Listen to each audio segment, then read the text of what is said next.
And YouTube, we're going to get Instagram set up and we will get started with show versus tell basics. All right.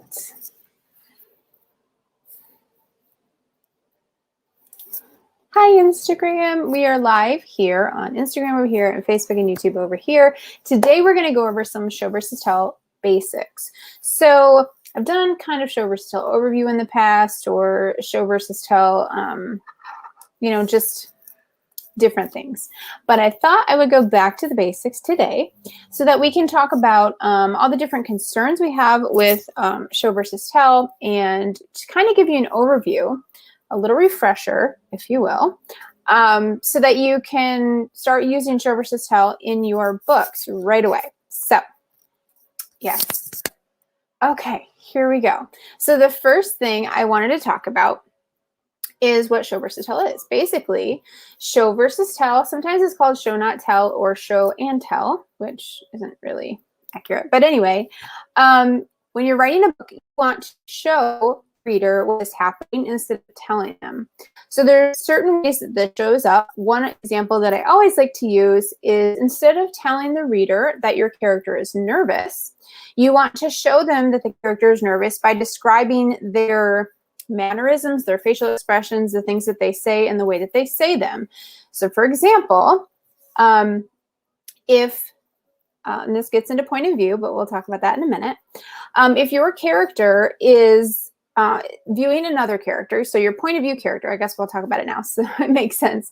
Your point of view character, the character whose perspective you're writing from, if they observe another character being nervous, they're going to observe their facial expressions. So for nervous, maybe they bite their lip, or they shift away, they hide their gaze, things like that. They're going to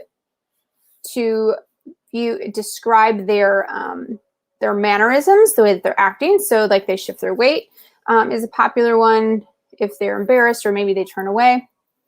So there's different ways to describe these things. And also, someone can be nervous or embarrassed or scared or whatever and use the same expression. So if you bite your lip, that's a popular one, for example, in romance novels, because it can indicate desire, but it can also indicate someone thinking, and it can also indicate someone being nervous, and it can also indicate a lot of different things. So humans, like the characters in your book, are all different, and we all approach things differently, and we all have things that we do, expressions that are unique to us. So for example, I'm probably not going to use this example, bite my lip for multiple things, but another person might do that for a different reason. So it's about getting to know your characters really well and how they would act, and then describing that on the page in a way that's authentic to that character, so that each character feels real, but also feels different than another character. So it's a good way to help differentiate between the characters as well. So long story short, what I always like to say when I'm talking about show versus tell is to picture your book like a movie. Now, a movie, really, when you are watching a movie, someone watching a movie, you really only can take in two of the senses, seeing and hearing. You don't really feel anything. You don't really smell anything. So, and the last one, taste, yeah. Unless you have popcorn. That was a bad joke. Okay, anyway, so you're really only taking things in through two senses. In a book, you can really describe at least all five senses, how something feels, how something tastes, how something smells. Smell is a really powerful one that you can use to describe things in books, and it's really evocative for the reader. It helps them really feel like they're in it when they can remember or recall a time when they smelled it. Like if they know like something smells, that's going to recall a time for them when they smelled something like that. So anyway, but if you think about your book like a movie, think about the characters on the screen. As a reader, or as the watcher, in this case, the viewer, you're watching the characters on the screen, and you're actually seeing them do certain things, and you're hearing things that they say and the way that they say them, and you're interpreting what they mean based on what you see and hear. So that's why I like to describe it this way, because you want your reader to do the interpreting for you. Or put another way, you want your reader to make the judgments about the character. You as an author should not be making a judgment. If you say, as the author, that a character was nervous, the reader doesn't get that chance to see that the character is nervous, to make that judgment for themselves. And when the reader does not get that chance to do that, it feels inauthentic to them. They feel like they're being talked at instead of engaged in the story.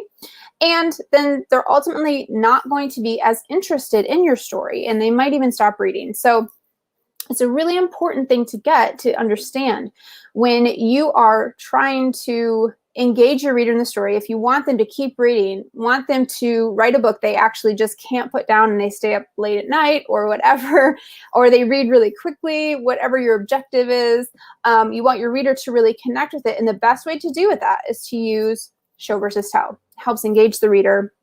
Let's see, I wrote some of the things. It adds mystery to it because when you describe something, the character might be feeling one way and the reader might make a different decision. They might say, well, I think that they, like if they shift their gaze away, maybe they're embarrassed, but actually they are hiding something, you know? So it's like the reader gets to make that judgment. You as the author know what that character is feeling, or sometimes you don't. This is the case for me sometimes. I actually like to tap into my intuition because I'm a pantser. So I tap into my intuition so much. I get to know my characters, and then I just let them tell me what happens.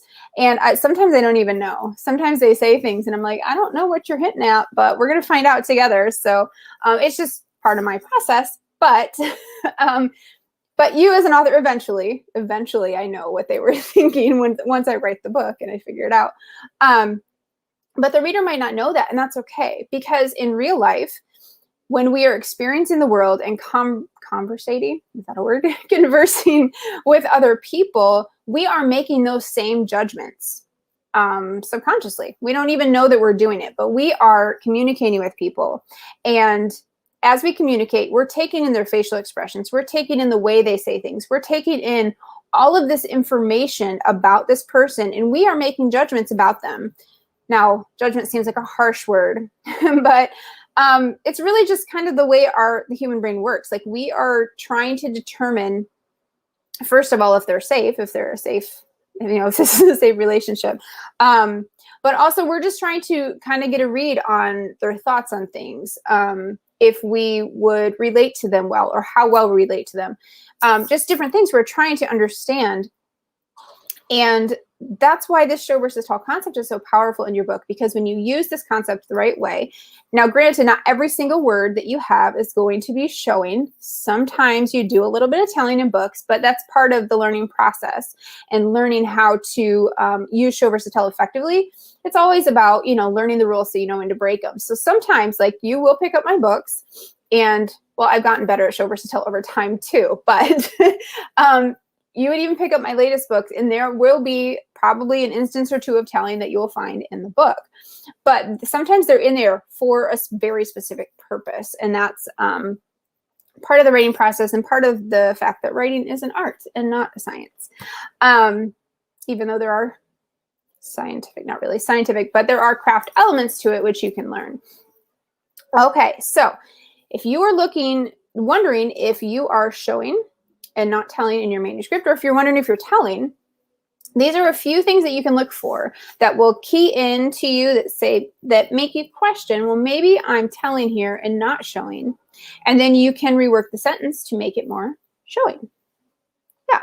For the purposes of this live stream, I'm not going to do a bunch of examples, but that can also help too, to try to kind of think about those things. And I'll be talking more about that over the coming weeks, how you can get examples, how you can, really dig into your manuscript and understand how show versus tell really works for you. But for now, let's just go over a few things you can look for. So the first thing is what I call easy verbs.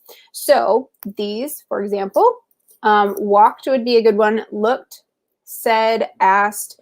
I know some people say only use said and asked. I am not a big fan of that. I'm actually not a big fan of dialogue tags, but that is a discussion for a different time. Not that I hate them. Again, there are dialogue tags and there are a place to use them, but I prefer something called action beats, where you describe the action that's taking place instead of just saying who said dialogue, because again, that's telling and not showing. Anyway, so easy verbs. If you look at your verbs and what actions are taking place, you'll want to replace those. Now, you don't have to replace every single one. I'm not saying, well, you can do this. You can do a find in your document, look for the word looked, and then you can replace them with different words that will fit. Now, obviously, it's more nuanced than that, so you don't just replace every word looked with glanced or something. So sometimes the sentence calls for certain versions of that word.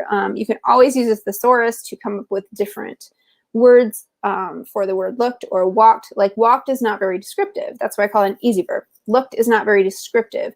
Sometimes you want it, sometimes it makes sense, sometimes it's in an idiom, so you want to keep it in there so it makes sense. So you don't have to get rid of every one of them. But if you take note of every time you use the word looked and consider, can I use a different word here? This is part of my editing process personally, because when you're writing, it's not supposed to be like perfect, and you're not supposed to have all of these synonyms in there necessarily. You're supposed to be getting the story out in the page. And once you get the story out, then you can say, okay, when you go in the editing process, you're like, wow, I used looked a lot. So I'm going to replace a few of these so it just doesn't get so repetitive. Same thing with walked. There are a lot of different ways people can walk around the room: hurried or sauntered or stalked or ran. Now ran can kind of be, but sprinted would be another option for that. So there's different ways to describe common words. And so if you find yourself using words too often, you repeat yourself a lot and use the same words, you can always just pull up a thesaurus, whatever, and replace those. So anyway, so easy verbs. Adverbs is another one. Also adjectives that are more telling. So like I mentioned earlier, the word nervous.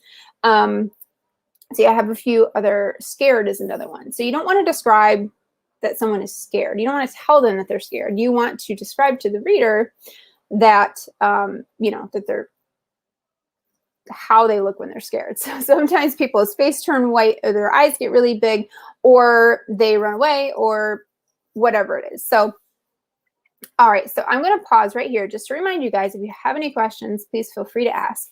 We're talking about show versus tell today. I'm just kind of going over the basics. We're not going to be here super long, and it looks like my computer might not last for super long anyway, so forgot to charge it.